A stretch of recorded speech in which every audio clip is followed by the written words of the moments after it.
So, Orpheus, is this transmission of the way of truth. And of course, Master Da calls his great theater pieces the Orpheum trilogy. Now, I wanted to also say something about how this relates to the word, the Aletheon, Master Da's fulfillment text. To do that, I'm going to back up a little bit and talk about this transition from rhapsodic theology into prosaic philosophy. Thales, in the very end of the 6th century, beginning of the 5th century,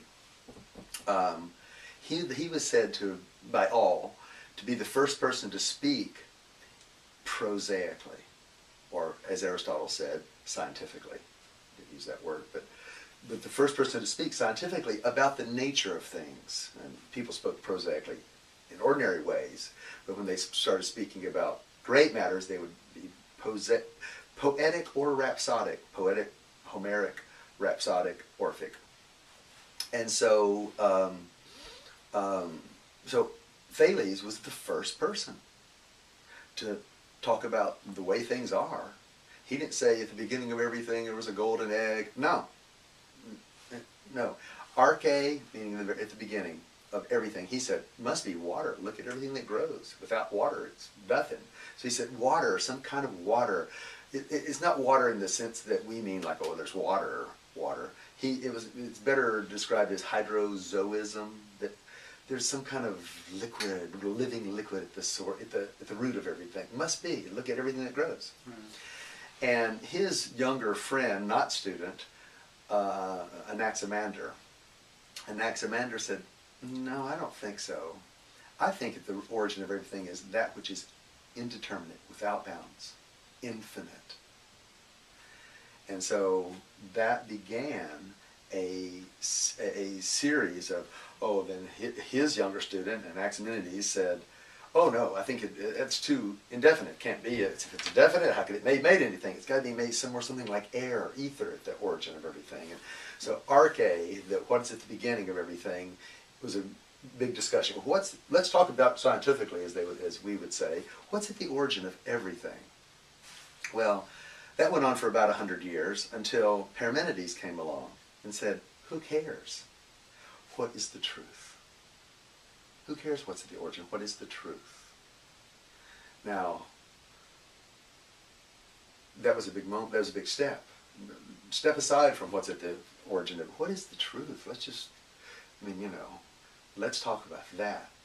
Now, the truth is a word, aletheia. Now, this is rooted back in an Orphic story of when Orpheus went into the underworld to get Eurydice, and he came back. He saw how the underworld works, it was said. And it was said that in the underworld, when you die, the only thing left, because thought and body are ripped off, the only thing left, the only quality that still remains is the quality of thirst. It is the thirst of every unfulfillment in your life. You wanted to have this work out, and you wanted, it would have been better for this. That thirst, stripped of the body and stripped of the mind, is the only thing left. Just driving thirst. You're immediately in the underworld with this thirst. You come across a lake, pond, whatever, water, and it was called the Pool of Lethe. Now, Lethe is translated in our word lethargic, best, also in our word lethal, by the way, but lethargic. It's usually translated as forgetfulness or coveredness. So you see the water, and they say those souls whose habit during life had been just to go for, she was good, I'm going to follow her. Hey, yeah, I'll have another piece of pie. That you did not have any restraint. You had not been initiated into what is greater than the body and mind. Then you would just go for the first thirst. I'm thirsty, there's water. Hey, all right. But those souls who did that drank the water and their thirst was satisfied, but then they forgot who they are. and then they rise and wander the gray plains of asphodel forever. Asphalt. But those who had been initiated into the Orphic mysteries know to pull back, not go for everything. Show a little restraint, will you? Those who had been initiated into the possibility or the practice of truth, when they saw that first pool, they knew, don't go for the first thing. Instead, look up from that pool, and there you'll see another pool. I used to say mnemosine, what we call memory, remembrance. And they say to find that, you look up and there will be a white tree. And at the base of that white tree, you'll find this pool of remembrance. You drink there. It also satisfies your thirst. You rise knowing who you are, remembering everything, and you enter Elysium, Elysian fields, heaven, paradise. Unending celebration was its characteristic. So the key here was to look up from lethe. Lethe, not lazy. Aletheon. You look up from your laziness. Truth literally means not lazy. Literally means not lazy. And not lethal, of course. But truth means look up from the pond. The self-fascinated pond of your own satisfaction. Look up from that laziness. That's aletheia. That's conscious life. That's what truth is. I mean, just like, wow, who knew? Mm-hmm. And so, now, that's the Orphic side of that, which people knew. Now, Parmenides, when he came along and said, what is the truth? Of course, they understood this, look up from your own laziness. But he used it also in another sense, as who cares about the origin of everything? What is it? If you'll figure just that out, and he said, if you find out what it is, you will find there is only one being, only. That is the truth. So that, and he said, there's a long poem that he wrote about all this, in which you see Thea, the goddess Thea, to see, when light comes out of your eyes and you see, participate, that's seeing. So you have to enter a process of seeing to experience the goddess sacrifice. So this seeing and practicing, this is what is required to see the truth. So out of these two streams, confluent streams, one of, it's not the origin in the sense of not the origin in the sense of, at the origin of all things. Of course, this came in later, centuries later, with his arche logos. In the beginning was the Word, which you've all heard in the Christian scripture. So that stream continued, but Parmenides said, no, what is the truth? And if you enter into an investigation of not being lazy, entering into discerning what is real, what is the truth, that you will eventually come to the path of justified confidence, where you will find the truth without genesis only. And he proposed there is not even any movement. There is only one being. Nothing is happening. Nothing ever will happen. Nothing ever has happened. There is only a single event, and we are not rightly related to it.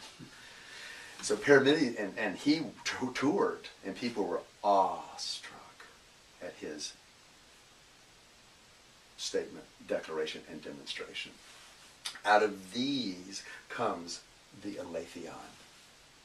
Out of these two streams, both the philosophical and the Orphic, those two streams are confluent in the word, the Aletheon, which is the place of truth. So these are all to be noted by devotees of Adida who study the Aletheon. This is important to know. the history, the lineage of these two streams in the Aletheon.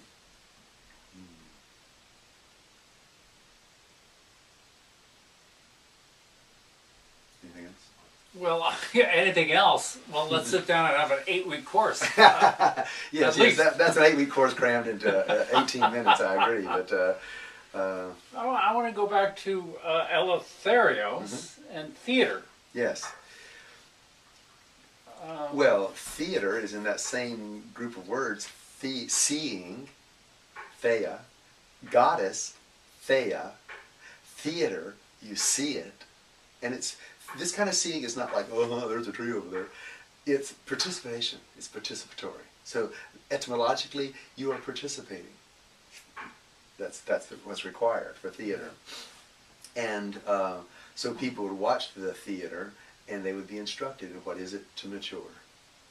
But they would be participating in... Yes, because it was a whole puja and ritual and all. So that all went on, of course, with the theater. And then for originally it was just that story. And then Aeschylus came along at the end of the 6th century and introduced a choral, one other voice, and from there, next person came up to 2 voices, and then from there it evolved to what we call theater.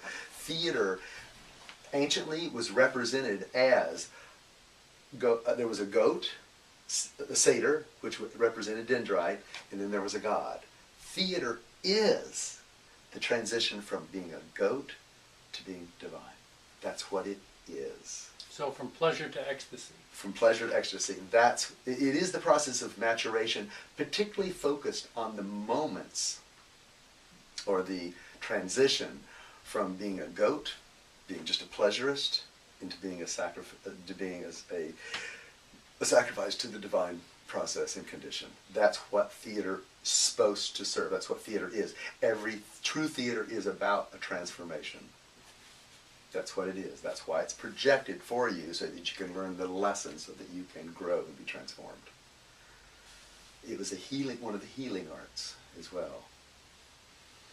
So, Eleutherios is and like I said, the Eleutherios was the name of the theater temple. And they acted out Zagreus, Dendrite, Dionysus, Eleutherios. That's what theater is. It is the process of going from feeling torn apart to growing in enjoyment, to becoming ecstatic, to becoming liberated. That is theater. That is theater.